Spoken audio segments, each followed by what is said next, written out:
¿Qué tal, hermanos y amigos? Mucho gusto en saludarles.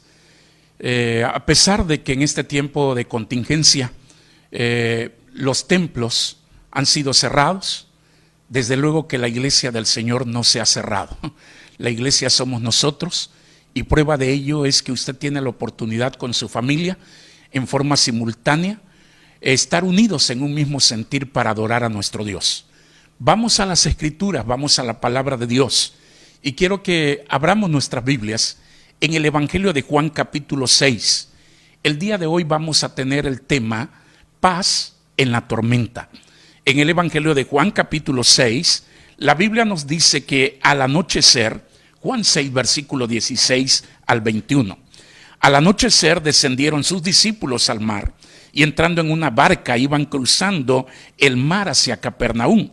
Estaba ya oscuro y Jesús no había venido a ellos y se levantaba el mar con gran viento que soplaba. Cuando habían remado como 25 o 30 estadios, vieron a Jesús que andaba sobre el mar y se acercaba a la barca y tuvieron miedo. Mas él les dijo: yo soy, no temáis. Ellos entonces con gusto le recibieron en la barca, la cual llegó enseguida a la tierra a donde iban. Esta palabra del Señor nos presenta uno de los milagros que registra Juan en su carta que él escribió en este evangelio, y cada uno de esos milagros nos permite entender que Dios tiene un propósito, Él tiene un plan para nosotros. Llamar nuestra atención que hay una respuesta a todas nuestras necesidades, y esa respuesta es el Salvador del mundo, nuestro Señor Jesucristo. Juan el apóstol o Juan el evangelista, allí en su escrito, él registró 7 milagros, los cuales, aparte de transmitir ánimo a los lectores, también trae un propósito de cambiar y transformar vidas. Se registró en este evangelio de Juan el milagro cuando el Señor convirtió el agua en vino. También, número 2, el milagro cuando el hijo de un noble fue sanado. Está también el milagro cuando el paralítico fue sanado. Así también, número 4, la alimentación de los 5,000. Y número 5 está este registro de la tormenta calmada.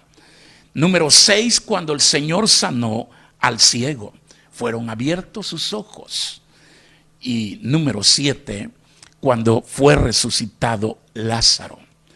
Allí Jesús nos mostró no solamente su poder, su autoridad sobre la naturaleza misma, sino también su poder redentor sobre el pecado, sobre la muerte, sobre el infierno y sobre la tumba.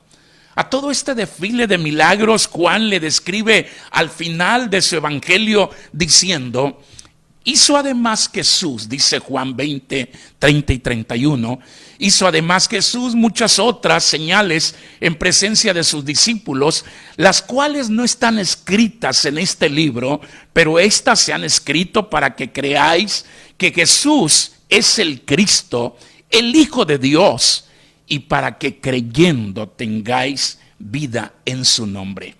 Por cierto que la palabra para señal en el griego es semeion, es plural, y se trata de un milagro con un mensaje o un significado.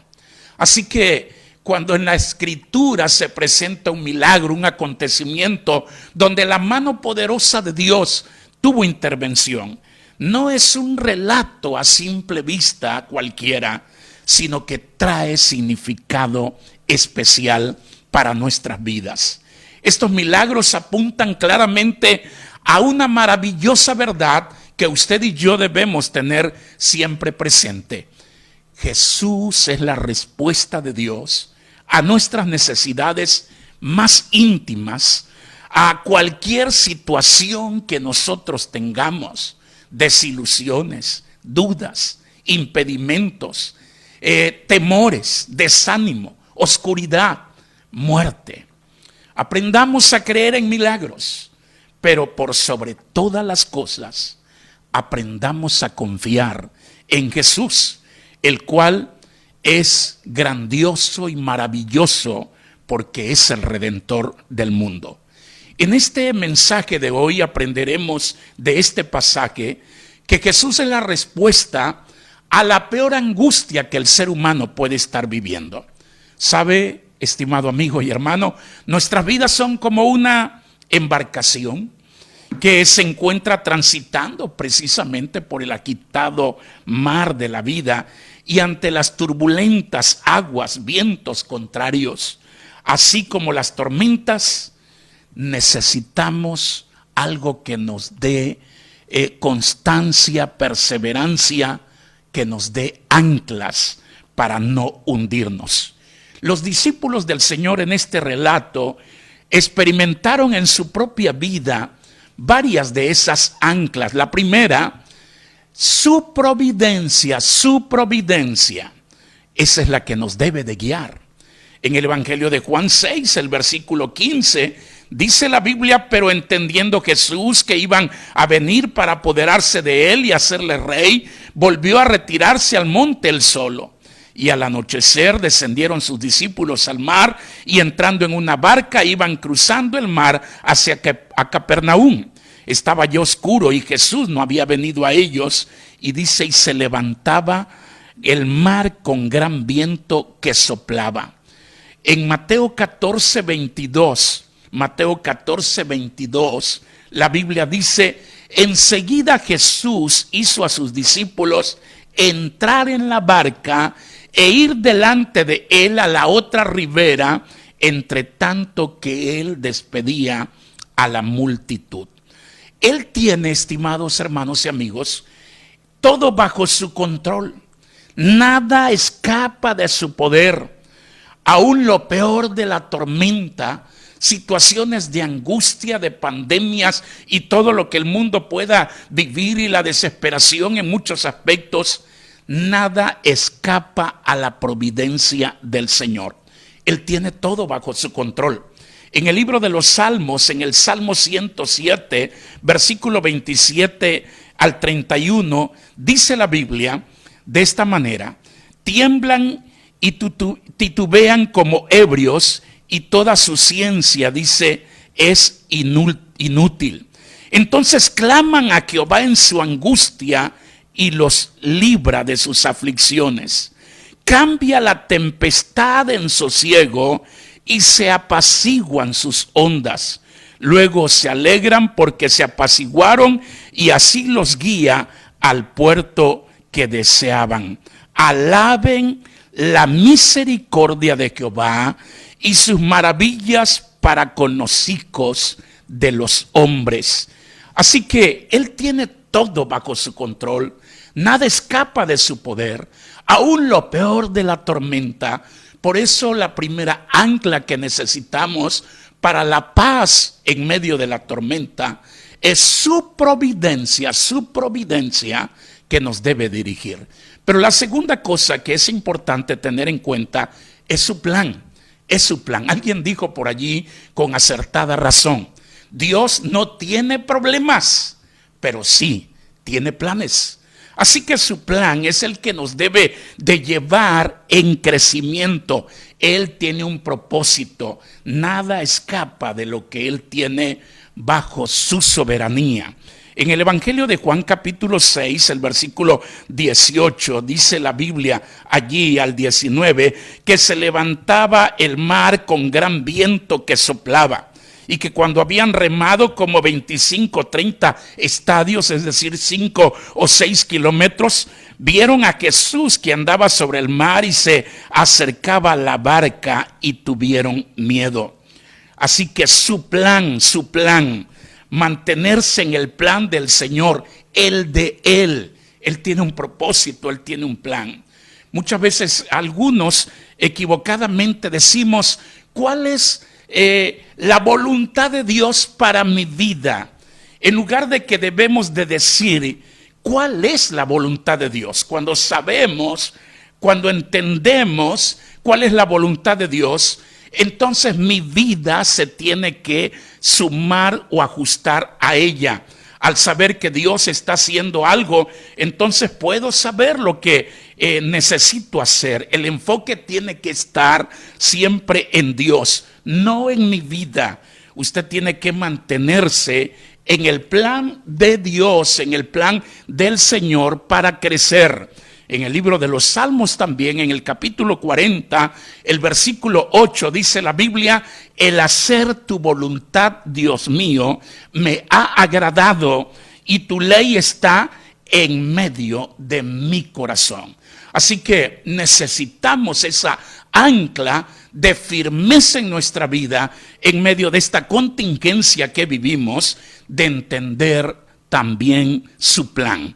Pero número 3, es importante también algo más de firmeza en nuestra vida, y se llama, número 3, su petición. Su petición. Es decir, que debemos tener en cuenta que somos bendecidos por sus oraciones del Señor, por su intervención de Él, que está para interceder también por sus hijos. En el Evangelio de Juan, capítulo 6, el versículo 15, la Biblia deja claro que el Señor tenía todo bajo su plan y su propósito, y Él se retiró en un momento para pedirle al Señor. Vea el versículo 15 de Juan 6. Pero entendiendo Jesús que iban a venir para apoderarse de Él y hacerle rey, volvió a retirarse al monte Él solo. Y en Mateo capítulo 14, el versículo 23, nos dice qué fue lo que el Señor fue a hacer allí. Cuando Él se retiró Él solo, dice el Evangelio de Mateo capítulo 14, el versículo 23, dice: despedida la multitud, subió al monte, dice, a orar aparte, y cuando llegó la noche estaba allí solo. Así que el Señor estaba intercediendo por sus discípulos. Él sabía que iban a pasar por ese momento de la tempestad, por ese momento de terror y de angustia, pero Él estaba bendiciendo a sus seguidores por medio de su petición. Y hoy quiero decirle, estimado amigo y hermano, que el Señor intercede por nosotros porque Él es nuestro abogado. En la Escritura nos dice en Hebreos capítulo 7, el versículo 25, en Hebreos 7, 25 dice la Biblia: por lo cual puede también salvar perpetuamente a los que por Él se acercan a Dios, viviendo siempre para interceder por ellos, para interceder por ellos. Y también la Biblia nos dice en Primera de Juan capítulo 2, el versículo 1 y el 2, hijitos míos, dice: estas cosas os escribo para que no pequéis, y si alguno hubiere pecado, abogado tenemos para con el Padre, a Jesucristo el justo. Y esta es la propiciación por nuestros pecados, y no solamente por los nuestros, sino también por los de todo el mundo. Así que Él está intercediendo, Él es nuestro abogado y una ancla que necesitamos en medio de la tormenta es su petición, la intervención de nuestro Dios en favor de sus hijos. Pero también, número 4, su presencia. Esa es la que debe de alegrarnos. En el Evangelio de Juan 6, el versículo 19 y 20, dice la Biblia que cuando habían remado como 25, 30 estadios, que eran 5 a 6 kilómetros, vieron a Jesús que andaba sobre el mar y se acercaba a la barca, y tuvieron miedo. Mas Él les dijo: yo soy, no temáis. Así que su presencia debe de alegrarnos. Su presencia debe de alegrarnos. En el Evangelio de Marcos, precisamente la palabra del Señor también, Marcos capítulo 6, el versículo 51 y 52, la Biblia nos dice en Evangelio de Marcos capítulo 6, el versículo 51 y el versículo 52, nos dice lo siguiente: subió a ellos en la barca y se calmó el viento, y ellos se asombraron en gran manera y se maravillaban, porque aún no habían entendido lo de los panes, por cuanto estaban endurecidos sus corazones. Así que su presencia debe alegrarnos. Muchos han pensado, bueno, ¿y qué está pasando? Hay mucha desesperación, angustia en las autoridades, en los países, en nuestra sociedad, pero nuestro Dios está precisamente con sus hijos. Su presencia es la que nos fortalece, es la que nos guía. Y precisamente en Éxodo, en el libro de Éxodo capítulo 33, versículo 14 y 15, dice la Biblia: y él dijo, mi presencia irá contigo y te daré descanso. Y Moisés respondió, si tu presencia no ha de ir conmigo, no nos saques de aquí. Es cierto, tenemos que depender de su presencia, que es la que va a alegrarnos, la que debe de traer paz y gozo a nuestras vidas. Pero también su poder, es importante entender su poder. Su poder del Señor es el que nos garantiza la protección. Él es el Todopoderoso. En el Evangelio de Juan 6, el versículo 20, dijo, mas él les dijo, yo soy, no temáis. Yo soy, no temáis. Juan capítulo 18, el versículo 4 al 6, nos refiere en Juan capítulo 18, en el versículo precisamente del 4 al 6, lo siguiente: pero Jesús, sabiendo todas las cosas que le había de sobrevenir, se adelantó y les dijo, ¿a quién buscáis? Le respondieron, a Jesús Nazareno. Jesús le dijo, yo soy. Y estaban también con ellos Judas, el que le entregaba. Cuando les dijo, yo soy, retrocedieron y cayeron a tierra. Es importante entender que esa palabra, cuando Jesús dice, yo soy, no temáis, está dándonos la garantía de que Él es el Dios Todopoderoso, y es su poder el que nos garantiza la protección a nuestras vidas. Dijo Jesús también en Juan 16:33, en el mundo tendréis aflicción, mas confiad, yo he vencido al mundo. En el mundo tendréis aflicción, mas confiad, yo he vencido al mundo. Así que es su poder del Señor. Y finalmente quiero decirles, su propósito debe de guiarnos hasta llegar a la meta final. En Juan 6, el versículo 21 dice, ellos entonces con gusto le recibieron en la barca, la cual llegó enseguida a la tierra a donde iban. Qué bendición. Dios tiene un propósito. Prácticamente Él va a llevarnos a un buen puerto, a un destino, a una meta final. Tenemos que entender eso. Filipenses capítulo 3, versículo 14 nos dice, prosigo a la meta, al premio del supremo llamamiento de Dios en Cristo Jesús. Así que entendamos que hay un plan que Dios nos va a llevar precisamente a cumplir su propósito, y fue el apóstol Pablo el que dijo estas palabras en 2 Timoteo 4, 7 y el 8. He peleado la buena batalla, he acabado la carrera, he guardado la fe. Por lo demás, me está guardada la corona de justicia, la cual me dará el Señor juez justo en aquel día, y no solo a mí, sino también a todos los que aman su venida. Su propósito debe guiarnos hasta llegar a la meta final. Aquí ocurrieron 3 milagros. El Señor calmó la tormenta. Él suspendió también la ley de la gravedad. Caminó sobre el agua nuestro Señor y alteró las leyes del tiempo y del espacio. En un instante estuvieron al otro lado.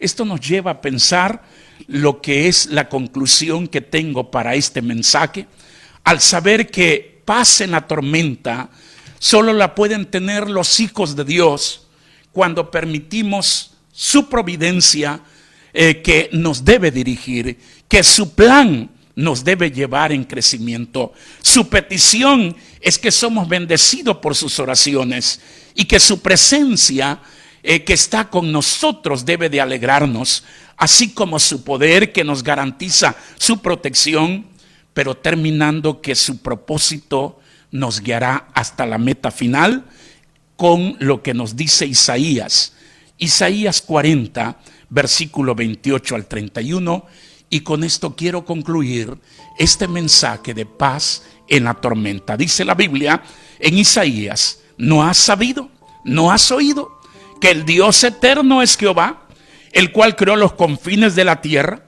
No desfallece, ni se fatiga con cansancio, y su entendimiento no hay quien lo alcance.